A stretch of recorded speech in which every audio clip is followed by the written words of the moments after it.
Hi, I'm Dick Rauscher, life coach and writer-editor of the Stony Hill Nugget newsletter.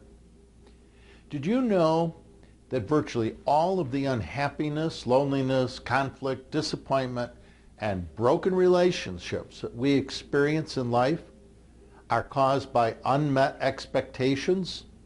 Expectations created by our own ego and our own mind? We create expectations almost non-stop in our day-to-day lives. Every expectation we make is made in the hope and the belief that it will somehow bring us happiness. Expectations are created so unconsciously in our mind, we fail to realize that they make up a large portion of our thinking time, our thinking mind. We are unaware that expectation is simply an illusion created by our mind, an illusion that our ego uses to create its self-identity.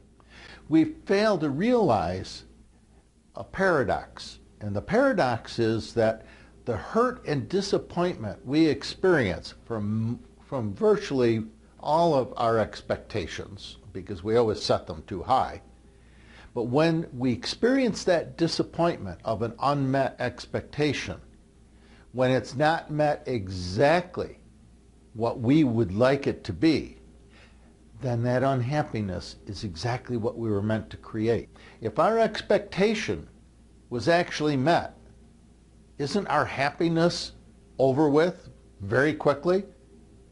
We have the expectation is met, and then it's gone. It's short-lived.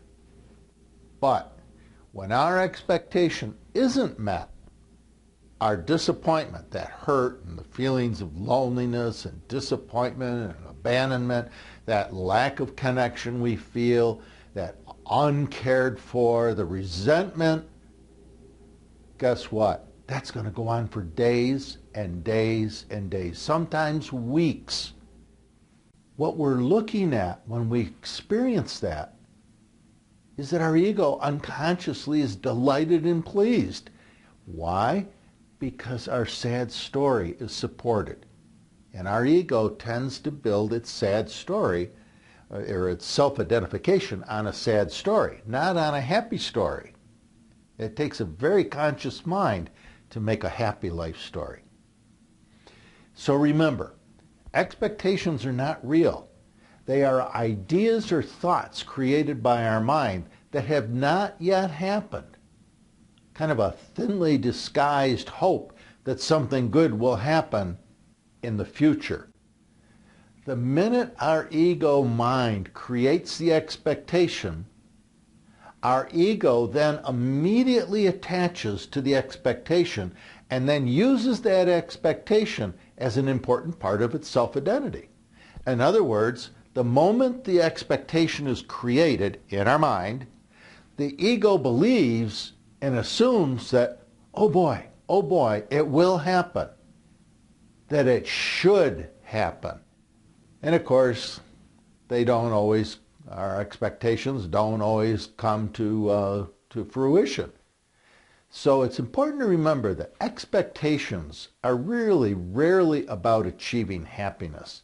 They're more often about control and assuming that others will somehow fill the emptiness that we feel inside.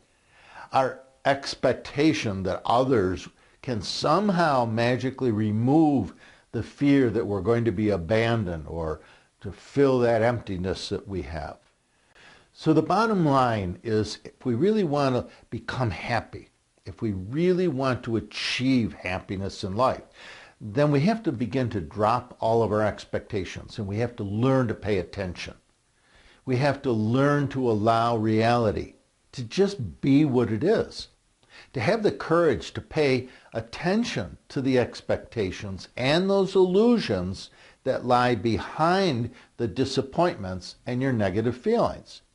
In other words, when you have a negative feeling or a disappointed feeling, look for the expectation. I assure you, you'll almost always find one.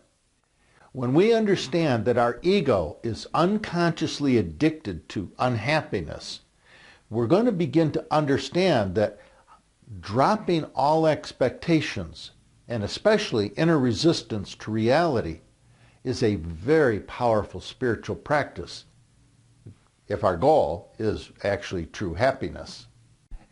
If you'd like to read a little bit more on this subject, go over to stonyhill-nuggets.com.